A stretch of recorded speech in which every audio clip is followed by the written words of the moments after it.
Pokemon Legends Arceus, the product of a company finally deciding to try something new after over 20 years of following the same top-down, linear, and sometimes god-awfully animated formula. This game takes place before people in Pokemon learn to coexist, and apparently before all the invisible walls in the region were built, because it actually allows you to explore a barely inhabited Hisui region nearly to its fullest. Your goal is to catch Pokemon and fill out the Pokedex, and before you say, "What? But we do that in literally every Pokemon game ever," they actually made it fun this time. Lurking through the grass, catching them from the high ground, needing to lure them out to catch them, seeing them on the overworld and having the choice to avoid them, and just more engaging methods. As part of the Galaxy team, you have to catch multiple of the same species of Pokemon to truly understand them. You know how science actually operates, collecting multiple samples instead of just pelting one Pokemon with some Ultra Balls, and learning sex ratio, descriptions, and who their second cousin was. Catching them in different settings and seeing them use different moves contributes to your research and increases your odds of getting shiny Pokemon of that species. From catching Pokemon small to large, sneakily to forcefully, at 60 FPS or 5 FPS, any catch you make will contribute to the first Pokedex ever made. Of course, while you completely disregard where the game tells you to go as you try to explore every nook and cranny of the Hisui region, you're bound to run into Pokemon that you just weren't supposed to fight yet. And how do you learn this? By throwing your Pokemon at them to battle them, looking at their level, and then realizing, oh, fuck. If this occurs, you have three options. Grab the Weirdy and run for the hills, run away by foot and dodge all their attacks with your dodge as more broken than Snake's dash attack from Smash Ultimate, giving you a solid second of invincibility, or my personal favorite, which is try to fight the Pokemon anyway and watch as your team gets vaporized one by one. Come on, my little Eevee, I know that Electivire looks big and scary, but you can beat it. Kita's gonna kill me for this one. In Legends Arceus, we've added something that doesn't feel as abundant in some of our recent installments in the Pokemon video game franchise, which is Difficulty?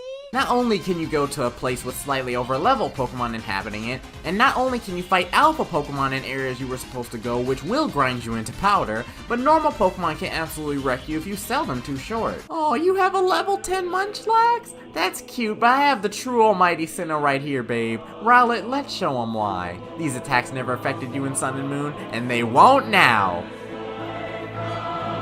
I understand. An impressive part of Legends Arceus, other than the fact that they've taken a step in actually giving some of the characters emotion, is that the Pokemon are somewhat scaled correctly. Remember Pokemon Brilliant Diamond and Shining Pearl that wanted to stay one-to-one with the old games, but only sometimes? Yeah, well, that included making the Pokemon about the same size as the trainer at most. Let's see how, say, Palkia looks following me. Okay, about the same size as the trainer. Now, let's see its canonical size.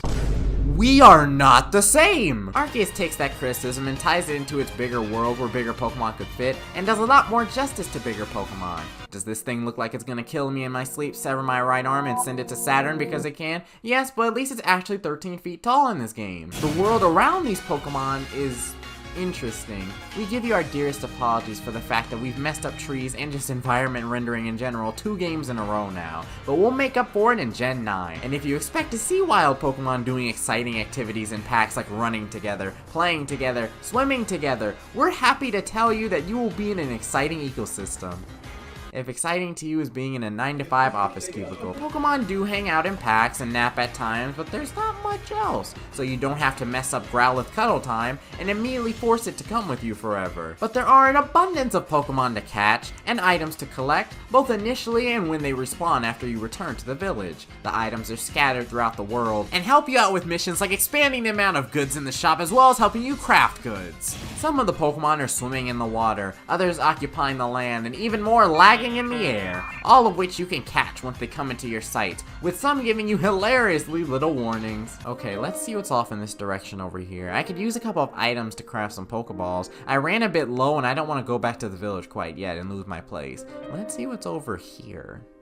Oh dear, that's there! I'll leave that for Markiplier, not me. We need to go, now! In Jubilife Village, you're allowed to do many of the things you're used to in a typical Pokemon game. You can get clothes and items for your adventures, but in addition to that, you can craft items using the materials you collected in the different research sites. The pastures are your typical Pokemon storage, but this time around you actually end up filling more than 3 boxes across your journey, with some players doing that in just one location alone. And you also get to see them being taken care of behind those fences. What are these fences made of? Can't you just, like, fly out of here, Driftblim? And I don't even know what you're doing. Last time I checked, we aren't underwater, sir. If you ever feel the need to release Pokemon, which is probably most of you at some point playing this game, you can release them and get items that raise your Pokemon stats. That's basically the game's way of saying, no, this lady doesn't want to take care of your 7 Starlies that you caught in the starting area and are never going to do anything with. Along your adventure, you'll run into noble Pokemon with unprecedented powers that have been thrown into frenzies, and it'll be your job to calm them down. Or should I say, balm them down. Throwing bombs at them lowers their health bar, eventually brings them to their senses, and turns the game into a third-person shooter in the meantime for about 3 minutes. Hoo-hoo, you think you're slick and shiny? Well, let me hit you with a squid roll right here. We got him weak. Alright, hit him with the cheeks, Weasel. A big, strong Pokemon like you needs your calories. Ooh, nice try. Weasel, it's time for round 2. You got this. Oh. Oh no. And missed again! Who do you think you are, Aang? I don't think so. Eat this!